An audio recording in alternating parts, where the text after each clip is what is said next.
السلام علیکم ورحمۃ اللہ ساتھیوں، میں ہوں محمد حارث عالم۔ استقبال کرتا ہوں، خیر مقدم کرتا ہوں، ویلکم کرتا ہوں آپ کا آپ کے اپنے ہی چینل AR ڈیجیٹل پر۔ مومن خواہ مومن، ان کی حیات و خدمات دیکھتے ہیں، تھوڑا دھیان سے دیکھیے گا۔ مومن کا شمار اردو کے ان چند باکمال شاعروں میں ہوتا ہے جن کی بدولت اردو شاعری کو عزت، شہرت اور ترقی نصیب ہوئی۔ مومن نے اس صنف کو ایسا عروج بخشا اور ایسے استادانہ جوہر دکھائے کہ غالب جیسا خدنگر شاعر ان کے ایک شعر پر اپنا دیوان قربان کرنے کو تیار ہو گیا۔ مومن صنف غزل کے صفحے اول کے شاعر ہیں۔ انہوں نے اردو شاعری کی دوسری اصناف قصیدے، مثنوی میں بھی طبع آزمائی کی، لیکن ان کا اصل میدان غزل ہے۔ پوچھا جائے گا کہ مومن خواہ مومن کا اصل میدان کیا ہے، تو غزل ہے، جس میں وہ اپنی طرز کے واحد غزل گو ہیں۔ مومن کا کارنامہ یہ ہے کہ انہوں نے غزل کو اس کے اصل مفہوم میں برتا اور خارجیت کا اظہار داخلیت کے ساتھ کرتے ہوئے ایک نئے رنگ کی غزل پیش کی۔ کس نے؟ مومن خواہ مومن نے۔ اس رنگ میں وہ جس بلندی پر پہنچے وہاں ان کا کوئی مد مقابل نظر نہیں آتا۔ مومن کے دادا سلطنت مغلیہ کے آخری دور میں شاہی طبیبوں میں داخل ہوئے اور حکومت سے جاگیر بھی حاصل کی۔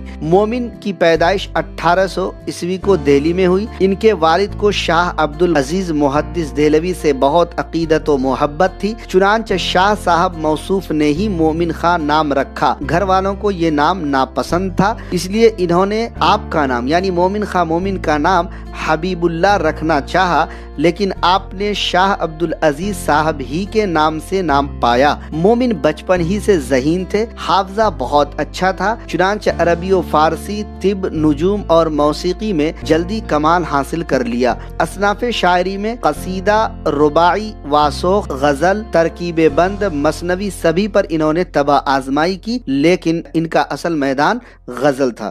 دلی سے 5 مرتبہ باہر نکلے مگر وطن کی محبت نے اپنی طرف کھینچ لیا۔ مومن نہایت آزاد مزاج، قانع اور وطن پرست تھے۔ قانع کا مطلب صبر کرنے والے، اور وطن سے محبت، وطن پرست تھے۔ عمرا اور رؤسا یعنی امیر اور رئیس کی خوشامد سے انہیں سخت نفرت تھی، یعنی جو امیر لوگ تھے، جو رئیس لوگ تھے، ان سے انہیں سخت نفرت تھی۔ یہی ان کے کریکٹر کی ایک نمایاں خصوصیت ہے۔ مومن خواہ مومن کی پیدائش 1800 عیسوی دہلی میں ہوئی۔ مومن خواہ مومن کی وفات 1852 میں دہلی میں اپنے کوٹھے سے گر کر ہوئی۔ مومن خواہ نام اور مومن تخلص تھا۔ مومن خواہ کے والد کا نام غلام نبی خواہ تھا۔ حکیم مومن خواہ مومن کا تعلق ایک کشمیری گھرانے سے تھا۔ مومن خواہ مومن کا خاندانی پیشہ طبابت کا تھا۔ یہ بھی سوال پوچھا جاتا ہے کہ مومن خواہ مومن کا خاندانی پیشہ کیا تھا، اسٹار مارک لگا لیجئے گا۔ مومن خواہ مومن عربی تعلیم شاہ عبدالقادر دہلوی سے حاصل کی اور طب اپنے والد حکیم غلام نبی خاں سے، اور شاعری کی تعلیم شاہ نصیر سے حاصل کی۔ مومن خواہ مومن حافظ قرآن بھی تھے۔ مومن خواہ مومن 2 شادیاں کی۔ مومن خواہ مومن کی پہلی شادی ایک زمیندار خاندان کی لڑکی سے سن 1833 میں ہوئی، لیکن یہ شادی زیادہ دنوں تک چل نہ سکی اور علیحدگی ہو گئی۔ مومن خواہ مومن کی دوسری شادی خواجہ میر درد کے خاندان میں ہوئی، جن سے ایک لڑکا اور ایک لڑکی ہوئی۔ لڑکے کا نام احمد نصیر خاں اور لڑکی کا نام محمدی بیگم تھا۔ مومن خواہ مومن کی ایک معشوقہ بھی تھی